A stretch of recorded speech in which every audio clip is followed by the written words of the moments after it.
कुल्लु मोमिनुन इख्वा, हर मोमिन आपस में भाई भाई है। लेकिन आज हालात ऐसे हैं, फिलिस्तीन में जो है औरतों की इज्जत जो है, औरतों की जो है इज्जत को तार तार किया जा रहा है। अल्लाह अकबर, बच्चों को जो है मारा जा रहा है, नौजवानों को बलियामीट किया जा रहा है। लेकिन आप आराम से सोए हैं, आराम से बैठे हैं, आराम से घूम रहे हैं। एक 4 साल का बच्चा अपने हाथ में पत्थर लेकर के इजराइल की तरफ फेंकते हुए कह रहा है, ऐ दुनिया वालों, तुम मेरी मदद को आओ या ना हो, मेरे लिए उठो या ना उठो, लेकिन सुनो, जो खुदा 70 माओं से ज्यादा प्यार करता है, जो मुस्तफा जाने रहमत अपनी उम्मत से प्यार कर रहे हैं, कोई मदद को आए या ना आए, मेरा खुदा जरूर मदद करेगा, मेरे मुस्तफा जरूर।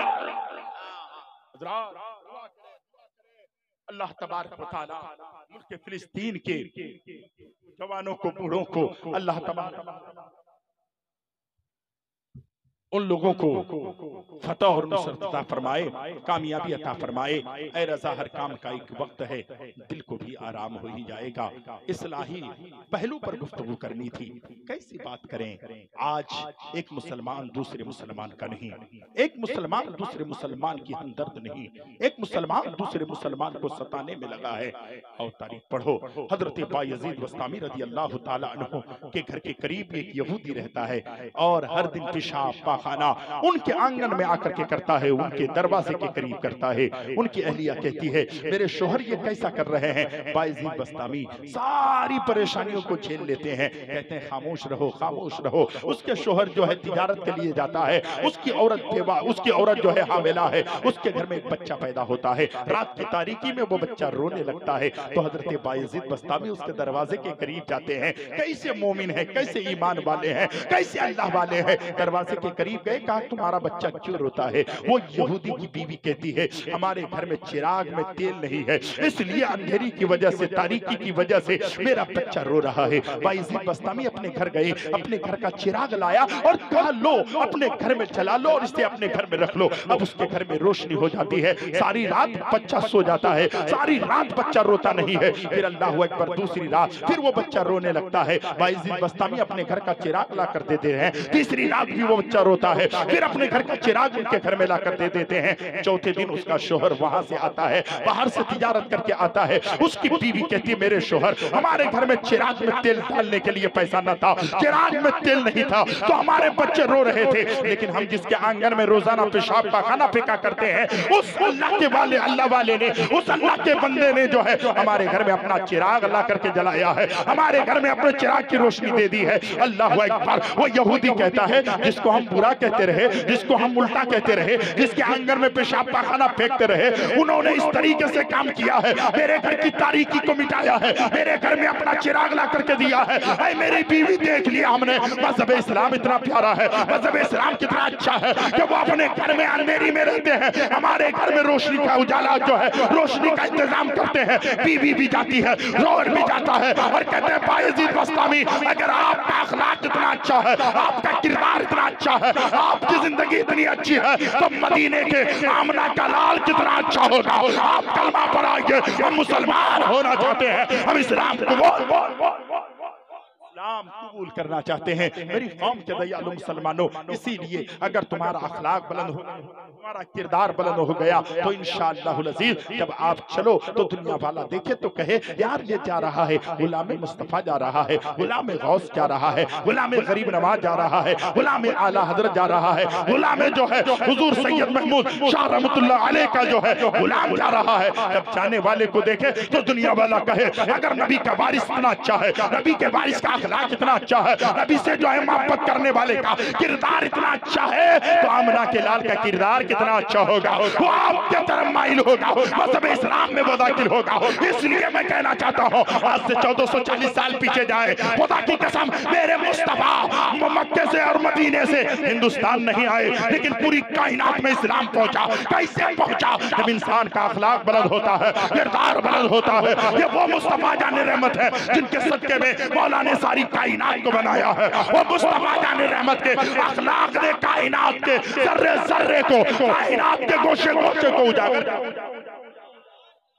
जरूरत है अपने अखलाक को बुलंद करें, इमाम के साथ अच्छी बर्ताव करे, उलमा से अच्छी मोहब्बत करे। ऐसा ना हो कि मौलाना तहजीबुल इस्लाम की तरह तुमसे जरा सी बात हो, तुम इमाम को गुलाम समझते हो। इमाम को हम जो कहें वो मानना होगा, इमाम को जो कहें वो सुनना होगा। सिर्फ क्या गलती थी, क्या गलती थी? तलाक तू देगा और मौलाना के पास जाओगे तो फतवा और मसला तो बताएंगे ना भाई, बताएंगे कि नहीं बताएंगे? ये दीन के रहबर हैं, जो भी आला मकाम रखते हैं, मुक्तदी वो इमाम रखते हैं। देखो ना इन्हें हिकारत से ये भी आला मकाम रखते हैं। मसला था कि हजरत हमने 3 तलाक दे दिया है, अब हम अपनी बीवी को रखना चाहते हैं। हजरत ने फरमाया तुम अपनी बीवी को नहीं रख सकते।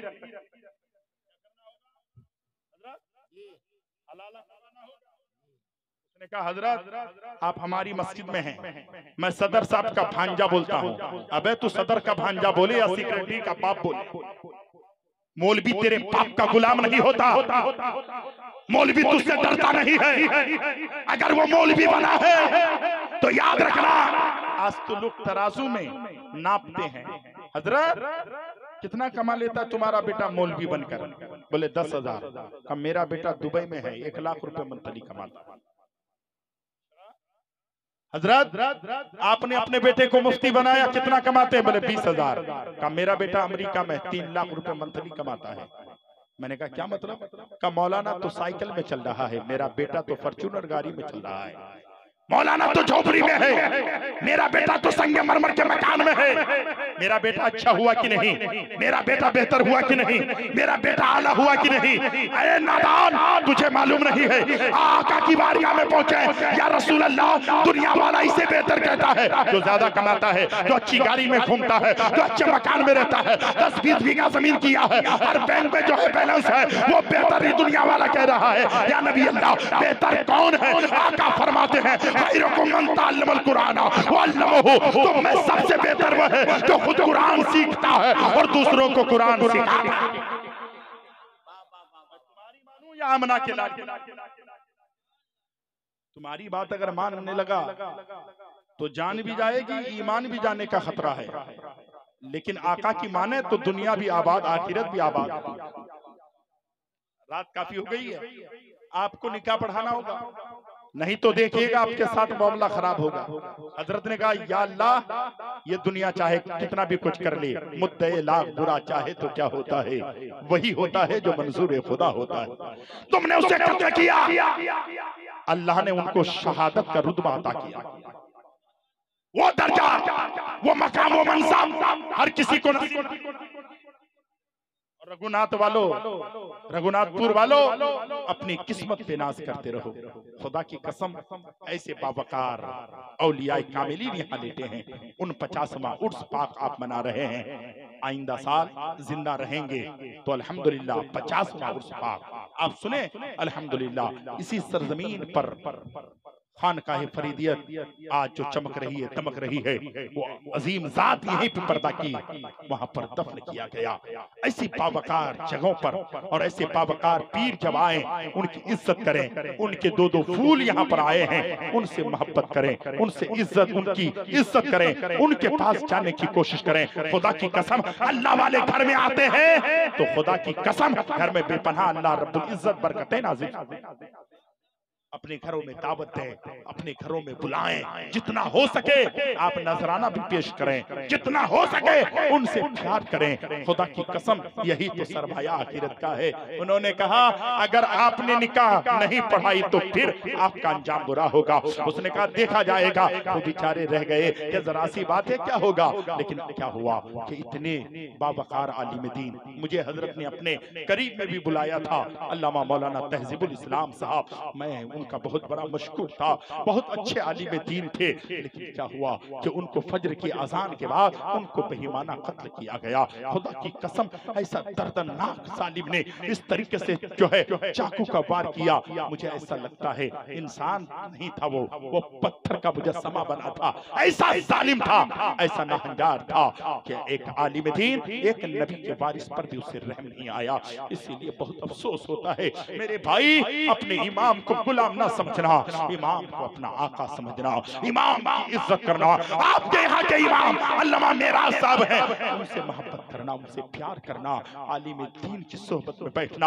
आलिम दीन नाराज हुए तो ये मत समझना कि सालमारी के मौलाना मेराज नाराज हुए हैं। अगर एक आलिम नाराज हो गए तो मदीने के मुस्तफा नाराज हो जाएंगे, और कोई नहीं चाहेगा कि मुझसे मेरे नबी नाराज हो जाए, कोई नहीं चाहेगा मुझसे मेरे मुस्तफा खफा हो जाए। इसलिए आज से अहद करें कि आलिम दीन को ना हम कभी दुख देंगे, ना कभी तकलीफ देंगे, ना कभी ऐसी बात करेंगे जिससे उनको परेशानी हो।